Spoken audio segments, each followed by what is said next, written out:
So what do these questions look like? Here is an example. We are presented with a passage. A word in the passage is highlighted. This is the standard question stem with the highlighted word, context, and most closely means being the key terms. These questions are always select one type. Therefore, we are presented with 5 answer choices, one of which is correct.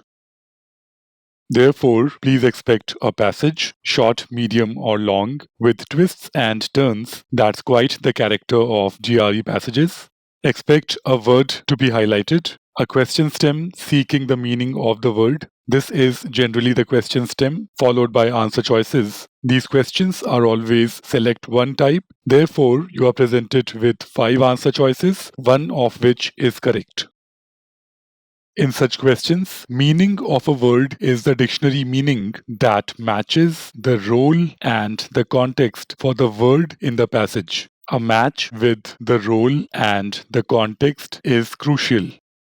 Potential traps can be answer choices that are very close or similar in their meaning. For example, ancient and obsolete. They have close but different meanings. Similarly, wise and educated. One doesn't mean the other. Therefore, a nuanced understanding of the meaning of the words helps. Further traps are answer choices that play on a test taker's lack of understanding of the role played by the word in the context in which it appears in the passage. Proper understanding of the exact role played by the word in the context in which it appears definitely helps in solving these questions. Overall, yes, vocabulary is involved. However, the questions are not a direct test of vocabulary. These questions still very much test your comprehension skills. Vocabulary is only a medium here. Besides, very difficult words are rare in these meaning of a word in a passage questions. These questions are inference-based. Our mind map approach works very well for solving these questions. You do need to refer back to the passage and delve into the details, but only around the highlighted word. So the word is given to you. You need to understand the context in which this word appears and the meaning it carries. More on this in the next lesson. Let's now take a GRE-like example. Here is the question, and here is our mind map approach. We have seen this passage in earlier lessons, and this is the mind map we came up with. Our first bite was the first sentence of the passage. What did it do? It raised a question around whether this scientist can be considered a remarkable one. Our second bite is this part of the passage. What did this bite do? It developed a case for yes as the answer, as in why this scientist should be considered a remarkable one. Then we saw a contrast trigger, followed by what we can consider the last bite of the passage. And what this does is to develop a case for no as the answer, as in why this scientist cannot be considered a remarkable one.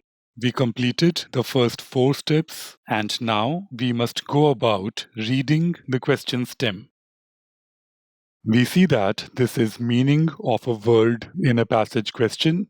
The context is that, unlike all the positives mentioned here, the fame of this scientist is not the same among scientists. So this word has been used to mean something on the lines of not in sync, or in even simpler words, simply different.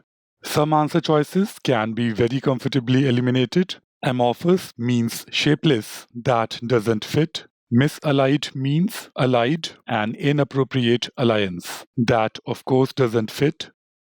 Now, the 3 remaining answer choices are very interesting. They are quite close. Misshapen means distorted. It is very close to what we are seeking. A very interesting answer choice, a trap, but incorrect. Misaligned means aligned, but in a bad way, which is not correct. The context suggests that the standing among scientists and this fame is not aligned on the first place. So answer choice E is incorrect for very similar reasons why C was incorrect. Answer choice B, contradictory, is quite on the lines of our broad expectation from the correct answer choice. B is the right answer. A very interesting question. If you got this right and through a complete and coherent reasoning, good job.